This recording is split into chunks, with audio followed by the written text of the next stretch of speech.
Inihayag ni Quiboloy ang pag-aari ng mga banal na kapangyarihan, kabilang ang pagpigil sa mga lindol ng Cotabato noong 2019 sa kanyang kautusan, at sinabi na dapat pasalamatan siya ng publiko para sa gawaing ito.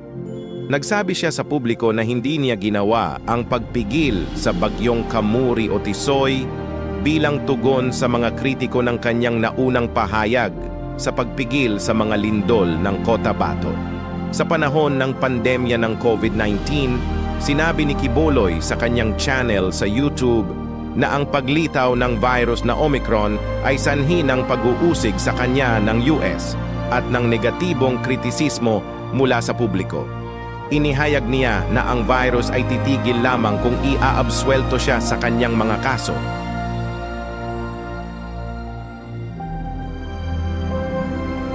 Nagtatag si Quiboloy ng school na tinawag niyang Jose Maria College noong year 2000 at pinangalanan ang institusyon sa kanyang mga magulang.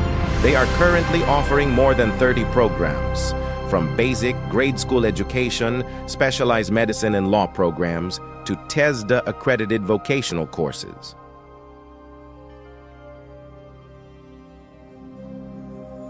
Sa ilalim ng pamumuno ni Quiboloy, itinatag ng simbahan ang Suara Sug Network Corporation o SSMC, na kilala rin bilang Sunshine Media Network International o SMNI. Ang network ay naglingkod bilang opisyal na plataporma ng media ng KOJC. Bago itinatag ang SSMC, gumagamit sila ng mga kasunduan sa mga lokal na istasyon ng radyo sa Davao, yung DXDC at DXYUM, upang mag-host ng kanilang mga lokal na programa tulad ng Pagsusi sa Kamatuoran o Searching for Truth.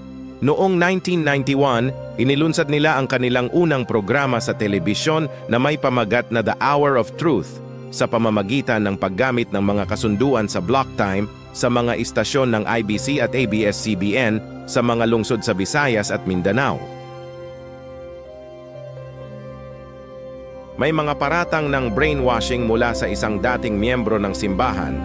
Inireklamo ng isang babae si Quiboloy at ang Kingdom of Jesus Christ dahil sa alegasyong pagbe-brainwash at pagpilit sa kanyang 19 years old na anak na babae na sumali sa simbahan noong 2004 nang labag sa kanyang kagustuhan.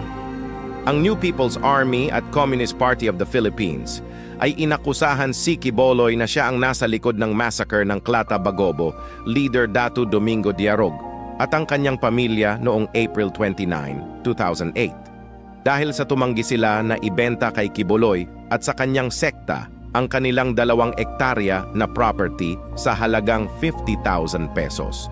Ang property ay nasa loob ng 700 ektaryang ancestral domain na kinikilala ng mga Bagobo sa Tugbok at katabi ng Prayer Mountain ni Quiboloy sa Tamayong. Sinabi ng balo ni Diarog na ang mga tagasunod ni Quiboloy ay nagbanta na paalisin sila sa lupa at inalok pa ng 20,000 na bayad para sa ulo ni Diarog. Gayunpaman, sinabi ni Quiboloy na ang mga paratang ay hindi totoo at walang basehan.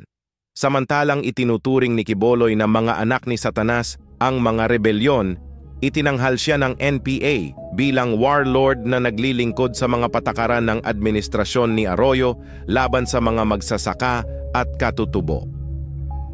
Sinabi ni Police Investigator Ireneo Dalogdog na pinuno ng Tugbok Police Office na nakakatanggap siya ng mga ulat na si Diarog ay binubugbog ng mga armadong lalaki na konektado kay Quiboloy. At ang bahay ni Diarog ay sinunog na ng 3 beses.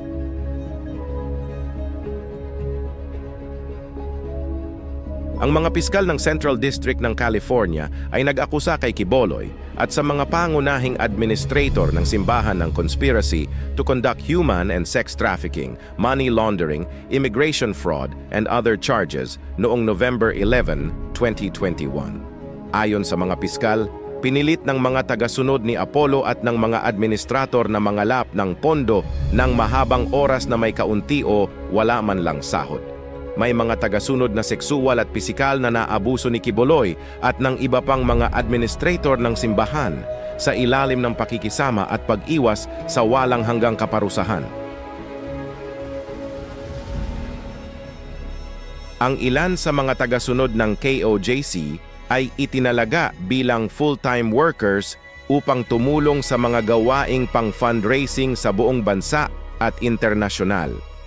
Ang ilan sa mga manggagawa na ito ay pinilit o pinwersa at pisikal na naabuso ni Quiboloy pati na rin ng mga administrator ng simbahan upang sundin ng mahigpit ang mga patakaran ng simbahan at matugunan ang mga kwota sa pang-fundraising.